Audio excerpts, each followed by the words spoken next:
نیا زمانہ نئے صبح و شام پیدا کر خدا اگر دل فطرت شناس دے تجھ کو سکوت لالا و گل سے کلام پیدا کر میرا طریق امیری نہیں فقیری ہے خود ہی نہ بیچ غریبی میں نام پیدا کر فطرت کو خرد کے روح برو کر تسخیر مقام رنگ و بھو کر تاروں کی فضا ہے بے قرار کہ تو بھی یہ مقام آرزو کر عطا اسلاف کا جذبے درو کر شریک زمرہ لا یحزنو کر خرد کی کٹھیاں سلجھا چکا میں میرے مولا مجھے صاحب جنوں کر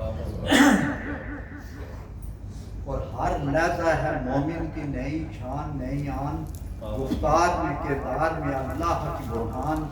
یہ راز کسی کو نہیں معلوم کہ مومن قاری نظر آتا ہے حقیقت میں ہے قرآن قہاری ہو غفاری ہو قدوسی ہو جبروت یہ چار عناصر ہوں تو بنتا ہے مسلمان اور قدرت کے مقاصد کا عیان اس کے ارادے دنیا میں بھی اس کا نظام قیامت میں بھی اس کا نظام حضرت محترم اللہ تعالیٰ کا دیکھنا شکر ہے اور حضور نبی کریم صلی اللہ علیہ وسلم کے نگاہ کرم ہے جن کی توفیق اور مدد سے آج ہم 1500 سالہ جشن عید میلاد النبی کی خوشی منانے کے لیے اس خوبصورت ذکر کی محفل میں شریک ہوئے ہیں میں اس میں شرکت کرنے پر آپ سب کو دل کی اتھا گہرائیوں سے مبارکباد دیتا ہوں اور خوش آمدید کہتا ہوں حاضرین محترم آپ دیکھیں کہ دنیا کا ایک اصول ہے پوری دنیا کا ایک اصول ہے بات سمجھے نا جس کو جس سے محبت ہوتی ہے وہ اسی کی بات کرتا ہے باپ سے محبت ہو تو باپ کی بات کرے گا بیٹے سے محبت ہو تو بیٹے کی بات کرے گا بھائی سے محبت ہو تو بھائی کی بات کرے گا دوست سے محبت ہو تو دوست کی بات کرے گا پیر سے محبت ہو تو پیر کی بات کرے گا قائد سے محبت ہو تو قائد کی بات کرے گا یعنی جس کو جس سے محبت ہوتی ہے وہ اسی کی بات کرتے ہیں اسی طرح حضور نبی کریم صلی اللہ علیہ وسلم کے میلاد کی بات وہ کرے گا جس کے دل میں حضور کی محبت ہوگی آپ کے معراج کی بات وہ کرے گا جس کے دل میں حضور کی محبت ہوگی آپ کے حسن و جمال کی بات وہ کرے گا جس کے دل میں حضور کی محبت ہوگی آپ کے کمالات کی بات وہ کرے گا جس کے دل میں حضور کی محبت ہوگی آپ کے حسن و جمال کی بات وہ کرے گا جس کے دل میں حضور کی محبت ہوگی دوستان محترم آپ دیکھیں کہ کائنات میں جتنا بھی حسن بکھرا ہے یہ سب حضور نبی کریم صلی اللہ علیہ وسلم کے نور کا صدقہ ہے پیار محبت حضور کے نور کا صدقہ علم و عمل حضور کے نور کا صدقہ اخلاق و کردار حضور کے نور کا صدقہ حسن و جمال حضور کے نور کا صدقہ معاملات اور عبادات حضور کے نور کا صدقہ اخلاق و کردار حضور کے نور کا صدقہ حاضرین محترم ہم سب خوش نصیب لوگ ہیں کہ اس نبی کی امت ہے جس نے پتھروں کو کلمہ پڑھا دیا جس نے درختوں کو کلمہ پڑھا دیا جس نے ذرے کو پہاڑ بنا دیا قطرے کو سمندر بنا دیا اور قطرے کو سمندر بنا دیا پتے کو گلستان بنا دیا اور یہ گلستان تب بھی بنا رہے گا جب ہم حضور نبی کریم صلی اللہ علیہ وسلم کی ذات سے وفا کریں گے آپ کی بات سے وفا کریں گے آپ کی عادات سے وفا کریں گے آپ کے ہر عمل سے وفا کریں گے کیونکہ دین اسلام سارے کا سارا حضور کی اداؤں کا نام ہے دین اسلام کیا ہے کیونکہ جو دین حضور نبی کریم صلی اللہ علیہ وسلم ہمیں دے کر گئے ہیں اس کا دن بھی دن ہے رات بھی دن ہے اس میں روشنی ہی روشنی ہے اندھیرا نہیں ہے لیکن روشنی کا فائدہ کس کو ہوگا جو اہل نظر ہوگا اب ایک آدمی کی نظر ہی نہیں ہے اس کو نظر ہی نہیں آتا تو سورج بے شک باہر نکلے کے کھڑا ہو 1 بجے کتنی روشنی ہوتی ہے لیکن اس بیچارہ اندھا اس کو نظر نہیں آ رہا تو اس کو کچھ نظر نہیں آئے گا وہ کہے گا بھائی سورج کوئی نہیں ہے کیونکہ اس کی اپنی بینائی نہیں ہے نا تو اس کا محسوس کون کرتا ہے جس کی اپنی بینائی ہوتی ہے اپنی بینائی تو آپ سب خوش نصیب لوگ ہیں جنہیں یہ ذکر کی محفلیں آپ کراتے ہیں بات سمجھا نا اللہ کا شکر ہے کہ ہم اس خوبصورت ذکر کی محفل میں شریک ہوئے ہیں اب دیکھیں جہاں جہاں ذکر مصطفیٰ کی محفلیں ہوتی ہیں وہاں وہاں اللہ کی رحمتیں اور برکتیں نازل ہوتی ہیں اور اللہ تعالیٰ خوش ہوتا ہے اللہ تعالیٰ جس سے نیکی اور بھلائی کا ارادہ فرماتا ہے اسے اپنے دین کی سوجھ بوجھ دے دیتا ہے پھر اس کے دل میں اپنے اور اپنے پیارے حبیب نبی کریم صلی اللہ علیہ وسلم کی محبت ڈال دیتا ہے اور پھر اس سے ایسی خوبصورت محفلوں کا اہتمام بھی کرواتا ہے اس پر اپنا مال و زر خرچ کرنے کی توفیق بھی دیتا ہے اور ایسی محفلوں میں آنے کی بھی توفیق دیتا ہے ایسی محفل اب دیکھیں جہاں سورج کی روشنی ہوتی ہے وہاں اندھیرا بھی ہوتا ہے جہاں ذکر کی روشنی ہوتی ہے وہاں اندھیرا نہیں ہوتا ہے سورج کی روشنی باہر کی دنیا کو روشن کرتی ہے لیکن ذکر کی روشنی اندر کی دنیا کو روشن کرتی ہے جس کا اندر روشن ہو گیا اسے دین مل گیا، جسے دین مل گیا اسے مصطفیٰ مل گیا، جسے مصطفیٰ مل گیا اسے خدا مل گیا، اس کو خدا مل گیا۔ اب دیکھیں ایک اصحابی نے حضور نبی کریم صلی اللہ علیہ وسلم سے پوچھا قاری صاحب کہ یا رسول اللہ، اللہ کے نزدیک سب سے بڑا عمل کون سا ہے؟ اللہ کے نزدیک سب سے بڑا عمل کون ہے جو اللہ کو بڑا پسند ہے؟ اللہ کے نزدیک سب سے بڑا عمل کون سا ہے جو اللہ کو بڑا پسند ہے؟ سب سے بڑا، آپ ذرا غور کرنا، ٹھیک ہے؟ اس صحابی نے کہا یا رسول اللہ، علم ہے، دولت ہے، یا طاقت اور اقتدار ہے؟ حضور نبی کریم صلی اللہ علیہ وسلم نے فرمایا جس علم سے اللہ کی مخلوق کو فائدہ ہو، اللہ کے دین کو فائدہ ہو، وہ علم اللہ کے ہاں بڑا مقبول ہے اور اللہ کو بڑا پسند ہے۔ جس دولت سے اللہ کی مخلوق کو فائدہ ہو، اللہ کے دین کو فائدہ ہو، وہ دولت اللہ کے ہاں بڑی مقبول ہے اور اللہ کو بڑی پسند ہے۔ اسی طرح جس طاقت اور اقتدار سے اللہ کی مخلوق کو فائدہ ہو، اللہ کے دین کو فائدہ ہو، انسانیت کو فائدہ ہو، وہ طاقت اور دولت اللہ کے ہاں بڑی مقبول ہے اور اللہ تعالیٰ کو بڑی پسند ہے۔ اگر ان تینوں چیزوں سے مخلوق کو فائدہ نہیں ہو رہا، اللہ کے دین کو فائدہ نہیں ہو رہا، دوسروں کو فائدہ نہیں ہو رہا، تو پھر حضور نبی کریم صلی اللہ علیہ وسلم نے فرمایا تینوں بیکار ہیں، وبال جان ہے اور جہنم کا سامان ہے۔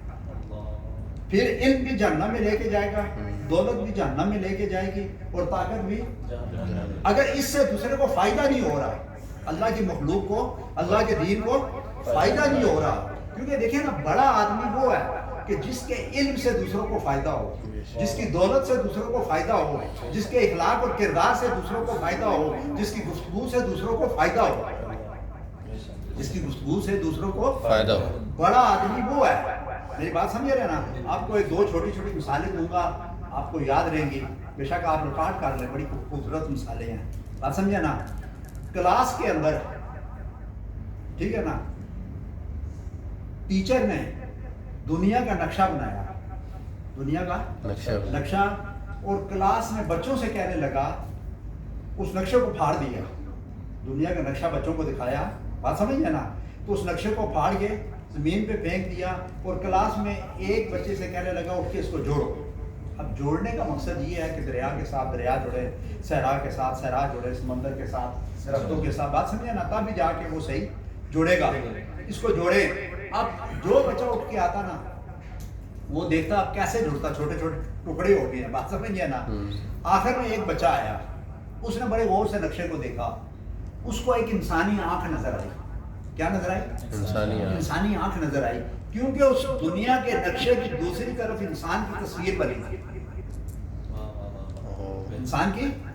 تصویر بنی تھی۔ اس نے کیا کیا کہ اس بچے نے الٹا پلٹا کے دیکھا، کہیں اس کو آنکھ نظر آئی، کہیں ہاتھ نظر آیا، کہیں سر نظر آیا، بات سمجھ گیا نا؟ اس نے کیا کیا؟ انسان کو جوڑ دیا۔ اب انسان کو جوڑنا تو آسان ہے نا، بات سمجھ گیا نا؟ اس نے انسان کو جوڑ دیا۔ جب انسان کو جوڑ دیا تو ٹیچر سے کہنے لگا سر دنیا کا نقشہ تو مجھے نہیں پتا ہے جڑتا ہے یا نہیں جڑتا، بات سمجھا نا؟ لیکن میں نے انسان کو جوڑ دیا ہے۔ تو ٹیچر نے کہا بیٹا جس نے انسان کو جوڑ دیا اس نے ساری انسانیت کو جوڑ دیا، اور جس نے انسانیت کو جوڑ دیا اس نے ساری کائنات کو جوڑ دیا۔ اور ایک چھوٹی سی مثال اور کہ 9 نے 8 کو مارا، اور سمجھانے کے لیے 9 نے 8 کو مارا، تو 8 نے پوچھا مجھے کیوں مارا قاری صاحب؟ تو 9 نے کہا میں تم سے بڑا ہوں، میں تم سے بڑا۔ 8 نے 7 کو مارا، تو 7 نے پوچھا کیوں مارا؟ تو 8 کہتا میں تم سے بڑا ہوں۔ اسی طرح 7 نے 6 کو مارا، 5 کو، بات سمجھے نا؟ آخر میں ایک رہ گیا۔ اب ایک نے بھی کسی کو مارنا تھا،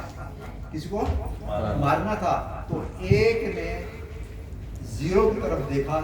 0 کی طرف، بات سمجھے نا؟ تو وہ ڈر گیا کہ مجھے مارے گا، تو ایک 0 سے کہنے لگا کہ تم میرے ساتھ ہاتھ جوڑ جا، ہم 10 بن جائیں گے۔ تو ایک نے دوسروں سے کہا 9 اور 8 سب سے کہ بڑا وہ نہیں ہوتا ہے جو چھوٹوں کو مارتا ہے، بڑا وہ ہوتا ہے جو چھوٹوں کو بڑا بناتا ہے۔ بات سمجھا نا؟ آپ دیکھیں ہمیں جو ٹوپی دے ہم اس کا شکریہ ادا کرتے ہیں، بات سمجھا نا؟ لیکن جس نے سر دیا کبھی اس کا بھی شکریہ ادا کیا ہم نے؟ بتائیں نا جی، جو گھڑی دے اس کا شکریہ ادا کرتے ہیں، جس نے بازو دیے ہیں کبھی اس کا شکریہ ادا کیا؟ جو چپل دے اس کا شکریہ ادا کرتے ہیں، میری بات سمجھ رہے ہیں نا؟ تو جس نے پاؤں دیے ہیں کبھی اس کا بھی شکریہ ادا کیا ہے؟ بتائیں نا قاری صاحب۔ حالانکہ دیکھیں چپل نہ بھی، ابھی ہم نے چپل نہیں پہنی ہوئی، کیونکہ چلا پاؤں سے جاتا ہے، چپل سے نہیں جاتا، بات سمجھے نا؟ تو جس نے پاؤں دیا ہے کبھی اس کا بھی شکریہ ادا کیا ہے۔ مقصد کہنے کا یہ اتنی خوبصورت آپ نے محفل سجائی ہے، اللہ تعالیٰ اس محفل کو قبول کرے اور اس کا اجر و ثواب آپ کو دے۔ تو مقصد کہنے کا یہ ہے کہ ہمیں اللہ اور اللہ کے رسول کا ہر وقت شکر ادا کرنا چاہیے۔ علامہ اقبال کو جانتے ہیں نا؟